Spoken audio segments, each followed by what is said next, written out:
Hello, everybody, and welcome to Educational Insights. Thank you for joining me again. I'm Paula, founder and director of Exam Officers and Data Solutions, and I'm delighted today that we're joined by Anthony Benedict from Ambition Community Trust. Anthony, would you like to just introduce yourself? Yes, so I'm Anthony Benedict. I am the CEO of Ambition Community Trust, which is a relatively new trust. We've only been in existence since January. I've been a teacher for 28 years, I think now, mainly secondary school. But then for the last 5 years, I took on a PRU, which we can probably discuss in a bit more detail in a bit. And my learning there kind of changed the way I think about education and the way I think about schools, and actually the way I think about my own life and the way I think about parenting and how I behave in my own relationships. And I kind of got on a bit of a pedestal. I became a bit evangelical about it. I fell down a trauma and attachment rabbit hole, and it's absolutely changed my perspective on lots and lots of things. And it led to running the PRU very differently. And I presume people know what a PRU is, but if they don't, it's a pupil referral unit, which is where children who've been permanently excluded from schools go. And again, we can come back to that in a sec. I did some work across Tameside in the northwest on reducing permanent exclusion across mainstream secondary schools.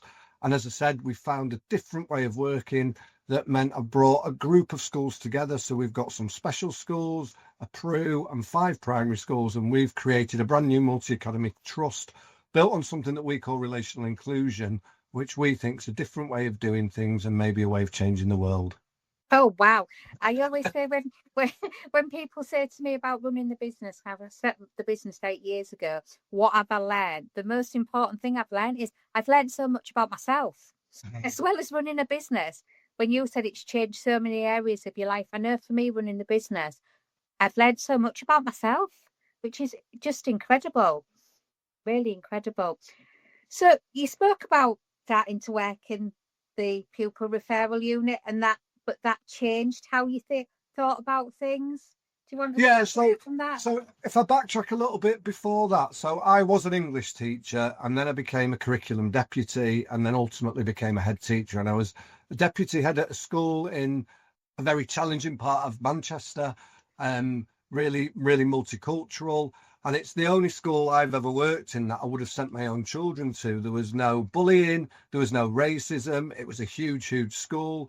And they were doing something special there. I was part of the team that went from requires improvement to outstanding. We didn't go to good in between. And I thought we'd kind of nailed it. It was quite zero tolerance, though, and they had their own alternative provision. And I thought I'd nailed it. When you go to outstanding, the job offers come flooding. People ring you up and say, can you come and do it here? So I got a job at a school down the road. And I had the kind of idea of what I'd done with the school I was at, and I thought I can just replicate that at this school. You can't always do that, and we made some big changes, but it didn't change enough. And I kind of got obsessed, if you like, with the lost children and the forgotten children and the excluded children. And I was, one boy in particular ended up, he's in prison for 18 years now for murdering somebody. And I thought my job in school was to protect these children and to keep them safe. And in school, we kept him safe. But once he left school, he fell in with a drug dealer and was sent to collect a debt, ended up making some really significant choices that changed his life and the life of others. And I kind of thought, if we're failing these children, then I'm not doing my job in my school. And so it got to a point where I thought, well, it's no good talking about it. What can I do differently about it? So at that point, I was going to set up my own PRU with a colleague, but it's quite expensive to do. I think my wife might have left me if I'd have spent our meagre savings on a PRU. But as it happens, while we were looking at setting, and it's also quite hard to do because you've got to run, if you want to be registered with the DFE, you've got to run without kids in for a certain length of time. And, it's really difficult to do. So, but the job came up in Tameside to run their PRU. And they often, PRU heads come from the special sector, but they particularly wanted a mainstream head. And it was one of those jobs where I went through the interview and I thought, I've got to a point in my life where I'm not going to tell them what they want to hear. I'm going to tell them what I think we should be doing for these kind of children. And in those days, that was a naivety, I suppose, but it was based on we need to love them, not in a weird way. We need to make sure they're fed properly. We need to make sure they're clothed properly, and that they are safe, you know. And I think and that was kind of my interview. And because I wasn't trying to suck up to anybody or play that interview game, sometimes that just works, doesn't it? And I think the people interviewing and the authority wanted that kind of refreshing outlook, which was brilliant. You know, it's a brilliant line, and I think there's nobody I've ever met that would disagree. However, on my first day, having been appointed, I got to work, and there was a boy, I think he was in year 10 or year 11, and he was being sectioned by the police. So there were 3 police vans in the car park. The boy was fighting with his dad. The police were fighting with him. And I thought, well, this is going to be an interesting introduction to work. And then I got in the building, and the kids were causing £80,000 worth of damage a year, kicking doors through. And I don't know if I can swear or not, but I had an oh dear moment, should we say, because I thought, it's all right having all these lovely ideas, but now I've got 130 children that schools have said they can't deal with. And what do you do with them? If you could run it like a school, they'd be okay in school. So I've got 130 children they went from year 3, so what's that, roughly 7 years old, all the way up to 16. And for all intents and purposes, were written off as unteachable. And so I was in this, right, I've got all these lovely ideas, but the staff are all red-faced, the kids are all red-faced, and it's chaos. So how do we do this? You know, what do we do? So I reached out to some other PRU heads, and I reached out to some other special school heads, and this was about roughly 5 or 6 years ago. And they were talking this language of trauma and attachment, which was, I've always been interested in kind of the brain and learning to learn. And, you know, from a teaching background, we went through all this kind of brain gym, and we went through, there were those 3 kinds of, I can't think what they were now, but there's 3 types of learners, you know, and you're either visual or audio and all of that, which has all been disproved since. So I was fascinated in that without any understanding of it. And one of the other head teachers I met said, I'm going to do a diploma with trauma-informed schools. Why don't you jump on that with me? So I thought, sounds interesting. I really have to thank trauma-informed schools because they kind of set me off on the journey. But what it really did was introduce me to a lot of reading and a lot of literature and a lot of research that I just didn't know about. And it's funnily enough, as an English teacher, I started reading again, if that makes sense. So, I mean, I've always read kind of fiction, but it meant that I started reading theory and about trauma and about attachment and about ACEs, adverse childhood experiences, for those that don't know. And it just sent me down this rabbit hole. And then it just got me to thinking, if this is all the stuff that's going on, no wonder we can't teach some of these children. And we've got it wrong, you know, because shouting at them and punishing them and blaming them when you know all of the background to what's going on. And again, I suppose it's not about making excuses for behaviour, because a lot of people will say, well, you're just being a hippie. And the whole thing about this practice isn't about making excuses. It's about really understanding the cause, you know, what's behind that behaviour and how we can support and help. Because I go back to what I said with my original ideas. If somebody is starving, or if somebody is suffering domestic abuse, or if somebody's living in poverty, that has a massive impact on your readiness to learn. And with the best teachers in the world, if you don't feel loved and you're starving, the last thing you're worrying about is Shakespeare or Pythagoras, you know. So that's kind of where we came into it all. Yeah, that's really interesting, because I remember going into a school that said they had some sort of problems with their invigilation team. They wasn't supporting the learners as they wanted. And it was a simple thing like they wouldn't give a learner a pen for an exam because they thought, well, all the learners should turn up with a pen. But not everybody comes from a home where they're saying to them in the morning, have you got everything you need for your exam today? And I was trying to explain to these invigilators, you know, some of these students spent last night sleeping on a park bench because of situations that are going on at home. Some of them haven't eaten this morning before their exam. The last thing they're thinking about is, have I got my pen? Yeah, absolutely. I think it just changes that thinking behind it, doesn't it? Behind people's behaviour. Yeah, and I mean, I don't want to seem hypocritical. You know, I spent probably 20 years of my career shouting. I'm really good at shouting, you know, and that's what I thought. That's how I thought you controlled a classroom, and that's how I thought you got good behaviour.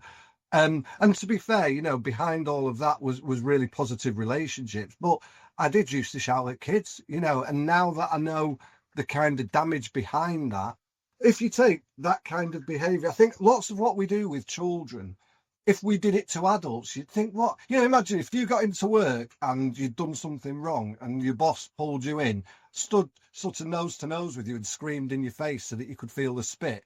That wouldn't be okay. No. You know, so why do we think that's okay with children?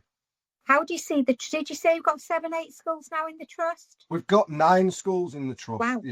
Yeah. Okay. How do you see that growing moving forward? What was interesting was when we tried, it was really difficult to set up a new trust because the government didn't really want, especially in the areas that we're in, they said there's already enough trusts, really go and join another trust.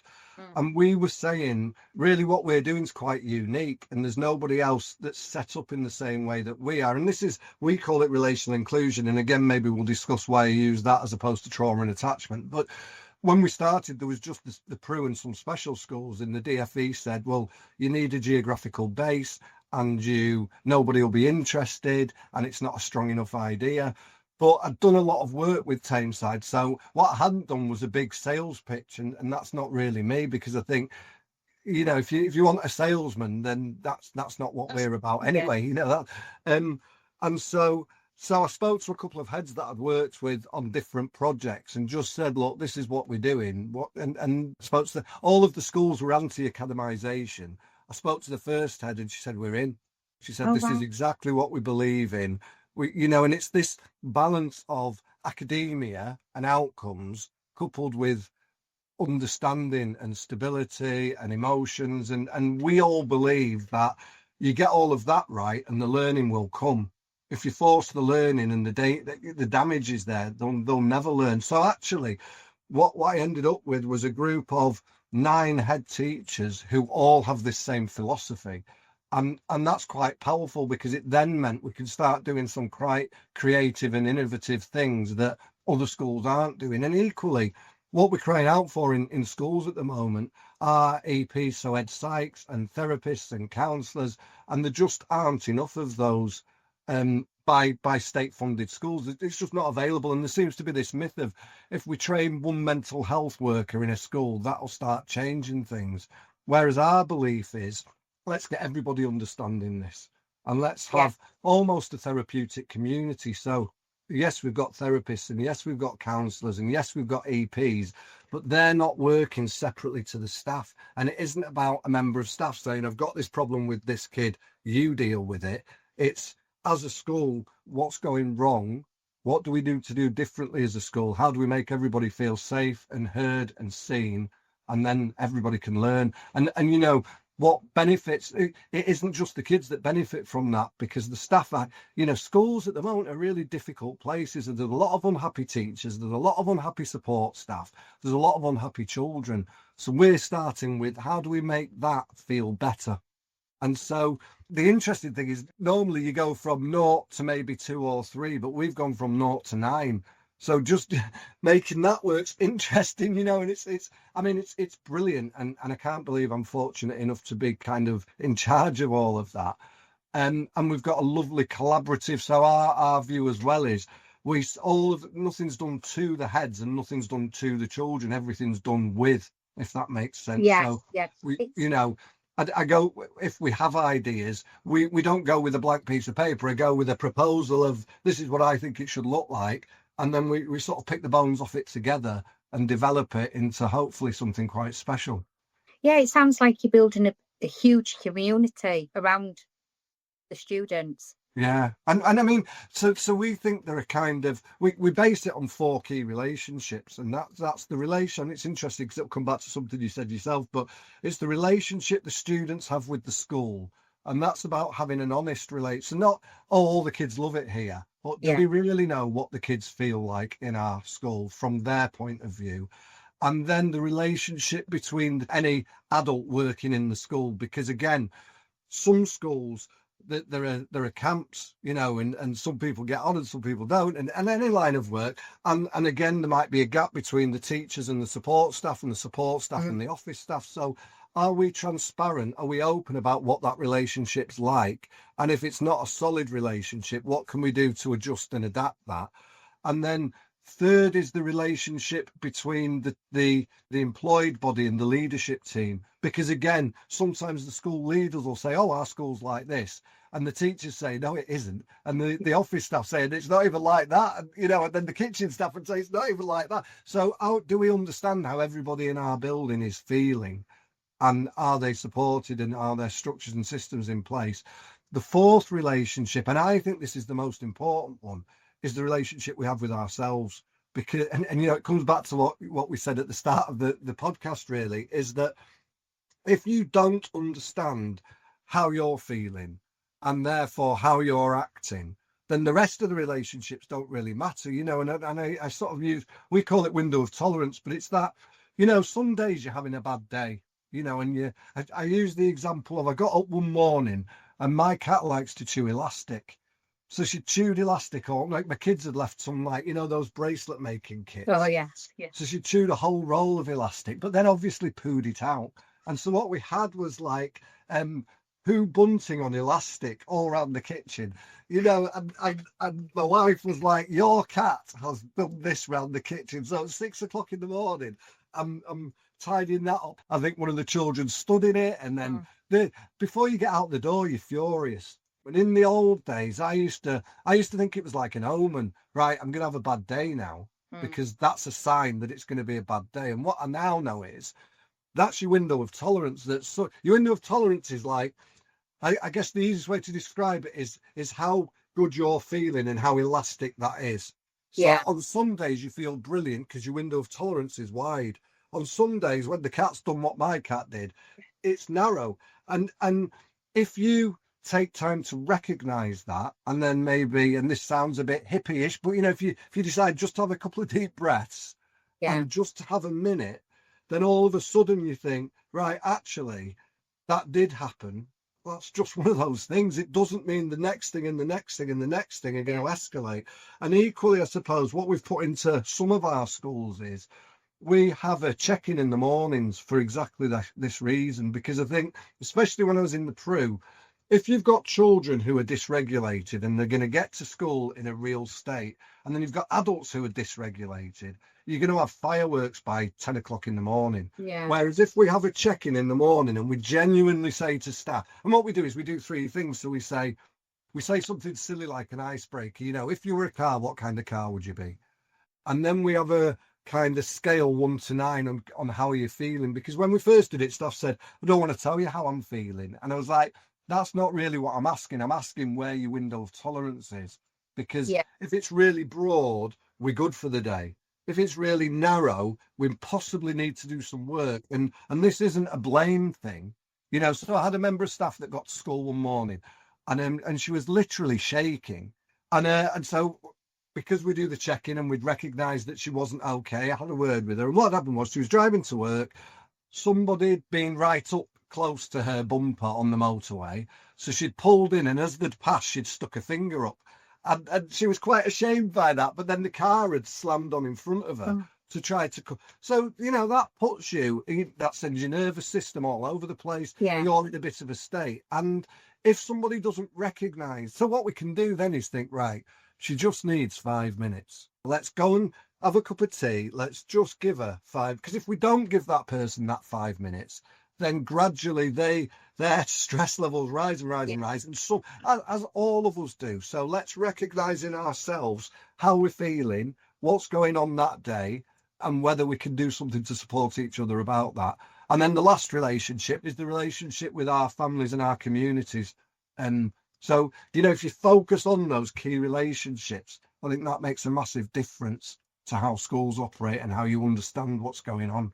Yeah, I must admit, if I've been in the office all day and I've had a really, really busy day, lots of phone calls, lots of customers, all the staff, I like to go to the gym on the way home because that just brings me down, and it means I'm more focused when I've got home, because I've been able to switch off from everything that's Yeah. happened in the well, if I just drove home, had all the issues with the traffic and everything else, I'd still be like up there when I got You're home. like a pressure cooker, aren't you? Yeah. Yeah. Just waiting for somebody or the chips to burn or something. Yeah. Okay. And I know seeing your books that you bought out as well. Yes. Yeah, seen the book on So, Amazon. How many did you say you sold? so I think we've sold 1,000, which again Wow. is really good for. I'm just going to try and take my blur off because then I can hold it up and show you it. We sold 1,000. It only came out in March. This is it here. Okay. And I think if we talk about that for a minute, what we tried to do, there are loads of books that teach you theory about trauma and attachment and ACEs. And I'm an English teacher, and my colleague that I wrote it with is a maths teacher. What we've tried to do is give a narrative that it's like a story. So this is how we used to do it. This is a bit of the theory that we've learned and where you could find out a bit more about where that came from. And then this is what you can do differently because of it. And I think what I think is really interesting is that, first of all, although it says it's about introducing relational inclusion in schools, I think you can read it and everybody gets something from it because it teaches you about attachment and it teaches you about trauma. But again, without blame and without shame, but saying these are the things that are going on. Did you know that? And now that you do know that, these are some things you could do differently. And if we do those things differently, that makes a massive difference for everybody. And I think the other thing is that people sometimes think that this stuff is about naughty children. And I think it's really important to say it isn't. The school system at the moment is based on a Victorian education system, which is something like 144 years old. And it was based on a factory system. And we haven't changed since then. And so I've got 3 children. And my I always makes me laugh. My middle daughter's gorgeous, and I don't mean my other 2 aren't gorgeous, but middle daughter's just very sensitive and cares very much. When my little boy came on with a sticker for sitting up straight, she spent all evening sitting up straight, to show that she could do it too. But when she was in, I always get these the wrong way around, nursery and reception, doesn't it? In nursery, I think, one of the teachers walked past her and said, "Could you hold the door open?" Bear in mind, we're talking about a 3-year-old. She didn't hear, I don't think, so didn't hold the door open, and the teacher put her on the sad cloud. And my daughter's very good at crying as well, so she can cry, so she cried and she cried and she cried, and they took her off the sad cloud. But that's not why I tell you the story. A year later at bath time, she told me and my wife that this had happened. In my new language, I would say she's carried this trauma with her for a year. And she's a child from, I would hope, a very stable family. We're very fortunate, we're not living in poverty. But that one event she'd carried with her for a year, and that's a good girl. So if that's something she's carrying, imagine these children that are less fortunate and what they might be carrying with them. It's incredible, isn't it? Really incredible when you put it into context like that. And I know I think everybody will be heading to your website to see if you've got any vacancies. But I know you have training sessions as well that are open to everybody in education. So not just from the trust. One of the things is, and again, there's trauma-informed schools and there's Thrive. There's loads of different approaches. I think what we try to do differently is we don't believe there's a kind of one size fits all. And again, I'm not knocking any other establishment, but we don't have kind of a manual that says start on page 1 and work your way through. Ours is a bit more of a bespoke approach because we recognise that every school is different and every school's community is different and the leadership teams and the staffing's different. So it's about having a system that works for that school and helps them along their way and their journey. So we have a training package which is totally bespoke and totally flexible. So you can go from a full package, that does absolutely everything with bells and whistles, to dipping in and out of bits of training depending on what your need is. My recommendation would always be you should do the full package. And what we do is, the first thing we do is talk to the leaders. So that's either the head teacher or the CEO or the executive head, because my learning in this has been, if it's not backed right from the top and supported from the top, it won't sustain. And we're not talking about, schools are initiative driven, you see. And we're not talking about another initiative. We're not saying you get a badge. We're saying this is a new way of working, and that's going to take forever now. That's the new way of doing it. I've been a head teacher in a mainstream school, and somebody'd ring me up and say, I've got this really good idea. And I'd say, that's great, speak to my deputy. And then my deputy would say, that's great, speak to my assistant head. And the assistant head would say, that's great, speak to the head of year. And before you know it, it's so diluted, and that's not any disrespect to the people in the chain. If the head teacher is not totally invested in it, it's not going to work. So the head teacher has to be bought in and has to be invested. So we have then a series of head teacher clinics throughout the year so the head doesn't have to run everything, but they have to be totally understanding of what's going on and what training's happening, so that they're totally immersed in it, because they've got to lead it from the very top. So we do a training session with the head teachers, with the leadership team, just sort of introducing what trauma and attachment is, what ACEs is, what the nervous system does. And really, it's all everything I've got wrong and why I got it wrong, and then how you could do that differently. And then we've got 5 guiding principles. And I think that's important, because although it's a good idea, you need to know what's non-negotiable. So we've got 5 guiding principles that say these are the things that you have to accept, and they might be challenging, and we might need to discuss that. So we do a session on the guiding principles to sort of understand where those bits work and where they can't work. And then what we then do is train up what we call relational inclusion champions, because I believe this can't be about me, and it can't be about my team, and it's got to sustain itself. So when we did some early pilots, and they worked really well while we were involved, but once the funding run out and once we moved out of it, it kind of collapsed. So we had to look at a model that stays sustainable and keeps evolving. So we've done a pilot with 14 primary schools in Tameside, and that was like a research pilot. So again, if you go on our website, you can find the pilot, and the data that we got from it's really impressive. So we train up what we call relational inclusion champions. In the first pilot, we targeted TAs because we thought teachers haven't got the capacity. If we could train up some TAs, then they can take the lead. However, what we found was that, first of all, it's quite a lot for one person to do. And secondly, the skill set needed. Part of the relational inclusion champions role is to train other staff. It's like a train the trainer model. Yeah. And some TAs can really do that and are really strong. Sometimes for a TA to deliver a training session that involves the head teacher or a deputy, they might struggle with that. So in the second pilot, which we're running with our trust, we now have a teacher and a TA who make the relational inclusion champions. And their training is they have really in-depth trauma, attachment, know thyself kind of training. And then we do 5 modules to do with the children for intervention. So that we can, because our other thing is, let's identify these children before they get themselves in real trouble. And I suppose if I backtrack a little bit, somebody said to me years ago, we're getting this all wrong in schools because we wait till a kid really messes up and then try and unpick that and put them back together again. And she said, when you stand at school gates on the first day, you can pretty much spot the children that are going to get into some difficulty at some point. So let's spot them early and do something with them before it goes wrong, if that makes sense. So we developed what we call a student profile tool, which looks at their ACEs, it looks at their nervous system, it looks at their attachment.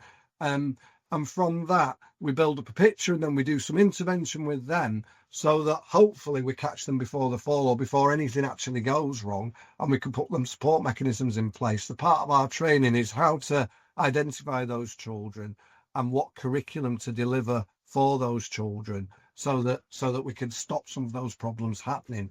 Or I think stop the problems happening is maybe the wrong way of describing it. What I mean is recognize that some of these children are struggling and give them a support network so that when difficulty happens, rather than kicking or punching or fighting, they have other strategies to help manage their nervous systems.